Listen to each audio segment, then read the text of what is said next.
Well, let's jump into it, and let's start with the quarterback position, and a pretty easy start here. We're just talking about him. Jalen Hurts, he's 8,100 at the New York Giants. Permission. We have to talk about him every week, right?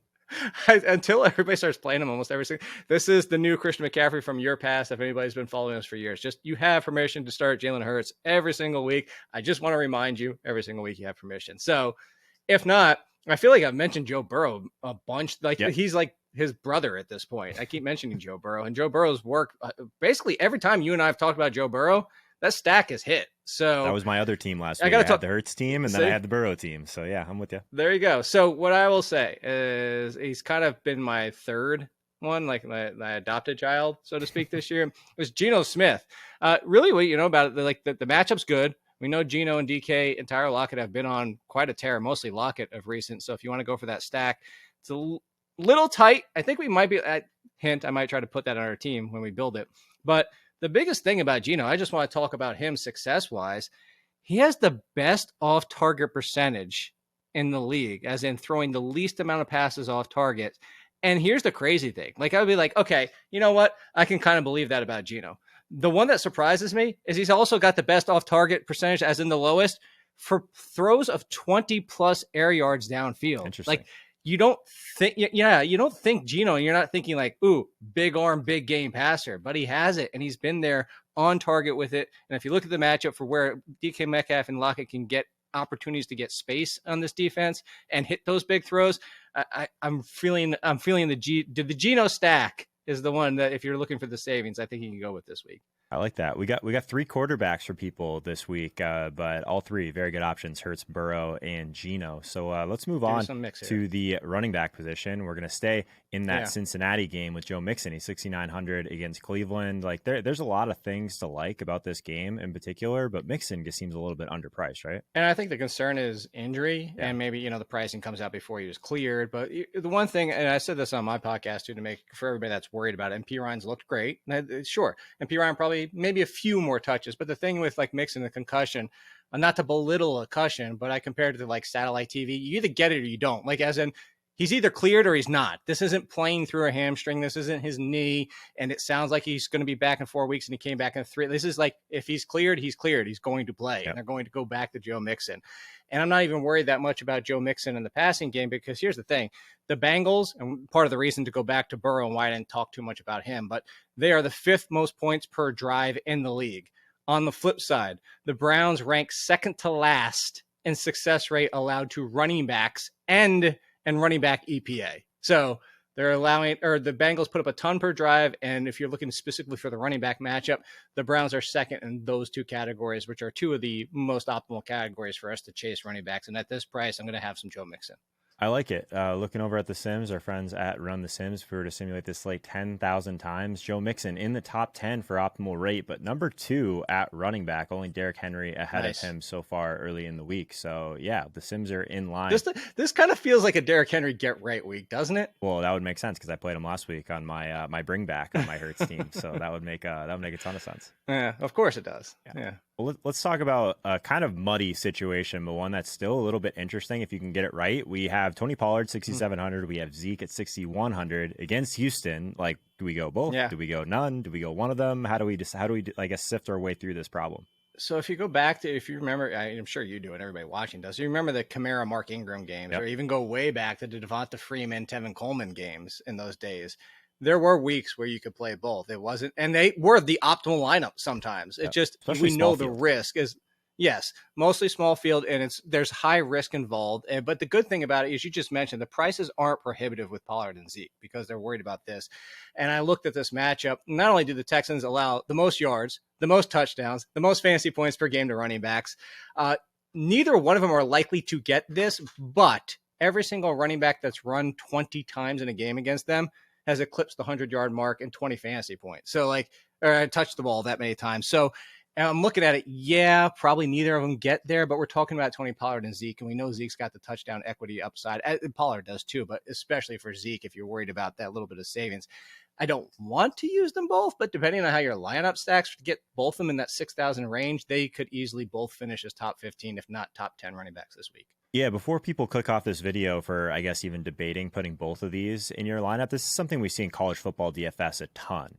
So it's not like completely uncharted territory. And it's something that, like, if the price, because think of them as a bucket of players. JM talks about this a lot. Like, basically your block of players. If it's going to be the Zeke plus Pollard salary, what does that get you to in a point per dollar standpoint? But what does it get to from an upside standpoint? And if the matchup is right and the pricing doesn't really open up, like, it is viable in smaller field tournaments when you don't need that top 0.01% outcome. So yeah, I don't hate the idea for sure. But let's move on to the wide receiver position. And we're going to start with Amon-Ra, Jake. And the reason for that is all of the Amon-Ra St. Brown prize picks are far too low. This is one of the ones I was looking at and grabbing already today. So by the time this video comes out, I'd be looking at the over on receptions. I'd be looking at the over on fantasy score. I'd be looking at the over on receiving yards. All of those, I have about 15% higher in my projections. And then Run the Sims has all three of those as above 65% chance to hit. So yeah, the Amon-Ra St. Brown stuff, as of now, the receptions line is at 7. Fantasy scores at 18.5. Receiving yards is at 80.5. If you just look at the box scores, as simple as looking at the box scores, Jake, those are all way, way, way, way too low. So I'd be running, not walking, to grab those. And if you do want to go ahead and tail me on that, code Holka, there's a link in the description. Get that free $100 bet over at PrizePicks. I'd be taking advantage of those in particular. So tell us why you like Amon-Ra in fantasy and DFS this week, Jake. I mean, how can we not at this point? I feel like he's in the Hurts conversation. It's like, do we just need to keep giving you permission? You even bring up Amon-Ra St. Brown when I don't. And that was one of the prize picks I love as well. I'm already locked into that one, so I'm there right with you. But here's the interesting thing. Amon-Ra St. Brown has dealt with a little bit of injury this year. So here's the interesting number we got actually from over at The Athletic. When he's had 50% or more of the snaps, and that's just 50%, the Lions have 2.74 points per drive. When he's not had 50%, 0.29. That's the biggest difference you can see in the league. Amon-Ra St. Brown is also tied for Justin Jefferson, the league leader in catching balls for first downs on 3rd and 4th down. He is their go-to in every opportunity, especially when they need him. Jared Goff looks his way. And to go back to that is an absurd stat. I just want everybody to think like 2.74 points per drive with him.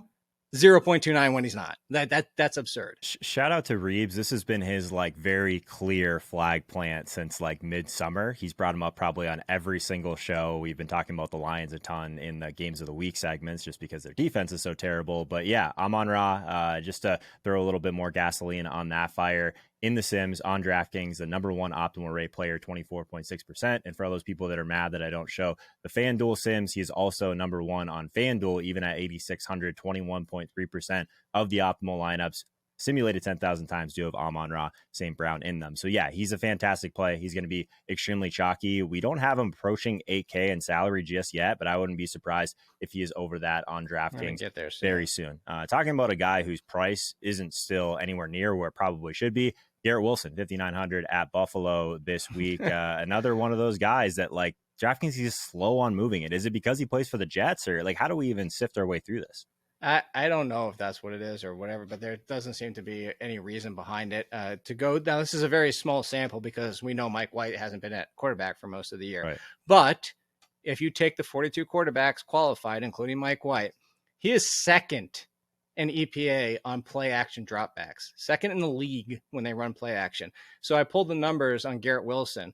He has 26% of the team's target percentage compared to 24, 32% of the air yards compared to 26, 17.7 yards per reception compared to 12.5, and 11.6 to 8.5 air yards per target. And here's the biggest one that everybody loves to look at: 3.09 to 1.76 yards per route run on play action passes.